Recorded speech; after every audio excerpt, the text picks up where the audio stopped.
Yo, so the Browns just totally messed up by benching Shedeur Sanders. I mean, come on, we're talking about a rookie QB with all the raw talent in the world, and they throw him in a 4th-and-1 situation with no real reps, and boom, they go empty on him. Like, you're throwing a rookie who hasn't had time to get those game reps into a pressure cooker with zero support? This isn't even a, let's see how it goes, moment. This is the NFL. You need to be able to read that pre-snap pressure, know where your hot routes are, and slide protection like you're born with it. But nah, instead, they basically made him play blindfolded. It was a setup for disaster. You want to put him in a tight spot? You gotta give him the tools first. You gotta set him up for success, not a failure. And then, bam, the NFL pulls off the greatest disappearing act since Houdini himself. But instead of pulling rabbits out of hats, we're talking about fans vanishing faster than a free keg at a college party. The hype for Shedeur was real, but once the Browns pulled him and put Joe Flacco out there, those sold-out arenas looked like a ghost town. Seats were emptier than a post-game tailgate, and you could hear the regrets echoing off the walls. Viewership. Yeah, it tanked so hard you'd think they swapped football for reruns of some boring tax documentary. It's bad. Like, real bad. What was supposed to be a legendary debut turned into a late-night infomercial for a washed-up QB. The whole night was like the NFL just decided to start trolling us. Now, let me get this straight. Cleveland, the team that drafted Shedeur Sanders, listed him as inactive? Inactive. Man, if I'm being real, at this point, I'm just shaking my head. I'm all for Shedeur. I believe in his potential. But if the Browns are gonna keep playing this game, then they're just playing us all for clout. They want the clicks, the hype, but they don't actually want him on the field. It's obvious. The owner doesn't want him. The coach doesn't want him. GM. Nah, they're just keeping him for the spotlight. The NFL doesn't give a damn about Shedeur, they just care about the ratings. If they didn't, he wouldn't even be there. But don't get it twisted, Shedeur is worth money and views, so they keep pushing him like a marketing stunt. But the second he's not on the field, the vibe shifts. Fans who were hyped up, tailgating in the parking lot, suddenly started scrolling their phones like it's the end of the world. That excitement, gone. Just like that. So, what happens when they pull Shedeur? The whole stadium feels like someone just pulled the plug on a party. Fans who dropped major dough on season tickets, who had been hyping up Shedeur's primetime debut for weeks, were pissed. They were on their phones trying to figure out what the hell was going on, demanding answers from anyone who looked like they worked for the Browns. It's like you finally get the chance to watch a show that's been sold to you as the greatest thing ever, and then the star of the show doesn't even show up. That's what it felt like. The excitement turned to confusion and disappointment real quick. The hype was through the roof, but that balloon got popped faster than a bad punt. It was like Cleveland promised us a Ferrari, and then handed us a tricycle with a flat tire. And then they had the audacity to bring in Joe Flacco. Like, seriously? Joe Flacco? The dude who hasn't been relevant since 2012. I don't care if he's won a Super Bowl, that's ancient history, my guy. You don't throw Flacco in there thinking he's gonna be your future. You know what you're getting with Joe. Nothing special. He's not gonna lead you to the promised land, and he's sure as hell not the future of your franchise. If I'm the Browns, I'm not wasting another minute on a guy who's just here for nostalgia. If you're gonna lose, at least lose trying to figure out who your QB is. Hell, give Shedeur a shot to lead a 2-minute drill. Let him shake off those mistakes, see if he's got the mental toughness. But nope, you put in a guy who won't even be on the roster tomorrow. What did we even learn from that? Nothing. Zip. Nada. The real kicker here. This wasn't just a lineup change, man. This was straight-up betrayal. A broken promise to a fan base that's been suffering for years. Browns fans have seen it all, and they were fed up. You know they were thinking, oh, here we go again. The team built up Shedeur for weeks, hyped him like he was the savior. And then, with a snap of the fingers, they tossed him aside. It's like they gave the fans a front-row seat to a grand show, only to pull the curtain down at the last second and put on a half-assed puppet show instead. The organization said, hey, remember that future QB we promised you? Yeah, never mind. Here's Joe Flacco instead. And you know what happened next? The Browns lost. 17-16. All that hype, all that build-up, For what? To watch Joe Flacco go out there and lose a game they should have won. The Browns outgained the Bengals 327 yards to 141, had the ball for 36 minutes, but still couldn't close the deal. This is why they gotta find their QB and stop messing around with these has-beens. And let's talk about Joe Flacco for a second. Why the hell are they messing with him? It's like the Browns are stuck in some weird time warp where they think Joe Flacco is still a Super Bowl MVP. Newsflash, he's not. He's not taking you anywhere, and deep down, even the Browns know that. Why waste time with him when you have a future star sitting on the bench? This is what I don't get. Why are they so scared to see what Shedeur can do? I'm not saying he's perfect, but hell, at least give him a shot to show you what he's got. If he fails, fine, at least you know.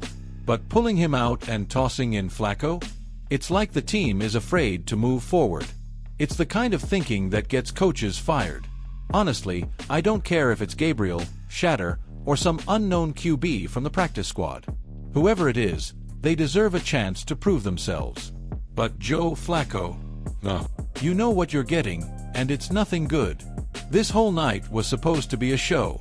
The NFL had been building it up like it was the Super Bowl of rookie quarterbacks. Shedeur Sanders versus Joe Burrow. The next great QB showdown, the battle of the future stars. The marketing machine was on overdrive. ESPN had graphics, Amazon set up custom cameras, and the NFL Network was practically giving seminars on how Shedeur was going to light up Cincinnati's defense. They didn't just promote this game, they shoved it down our throats like we were begging for it. They had us all hyped up for what was supposed to be a generational duel. But when the Browns benched Shedeur and sent Flacco out there, it was like advertising Beyoncé at Coachella, then sending out a middle school choir to cover Single Ladies. That's the level of disappointment we're talking about. And you know what happened next? The ratings dropped faster than a Kardashian marriage. I'm talking about a nosedive that's so ugly, even the sports books were shaking their heads. By halftime, 11 million people were still watching, probably holding on, thinking the Browns were just messing with us. But by the fourth quarter, that number fell to 9 million. And you know who was still watching? The gamblers, man. The guys who couldn't look away, even if they wanted to. A 40% drop in ratings? That's an absolute disaster for the NFL. That's like your fantasy football team getting blown out by a bunch of dudes who forgot to draft a quarterback. The NFL thought they were getting a primetime show, but instead, they ended up with a dumpster fire, and you could see the flames from space. And you know what? The entire league was hyping Shedeur like he was the next big thing. I've been saying it for a while. This kid's got it.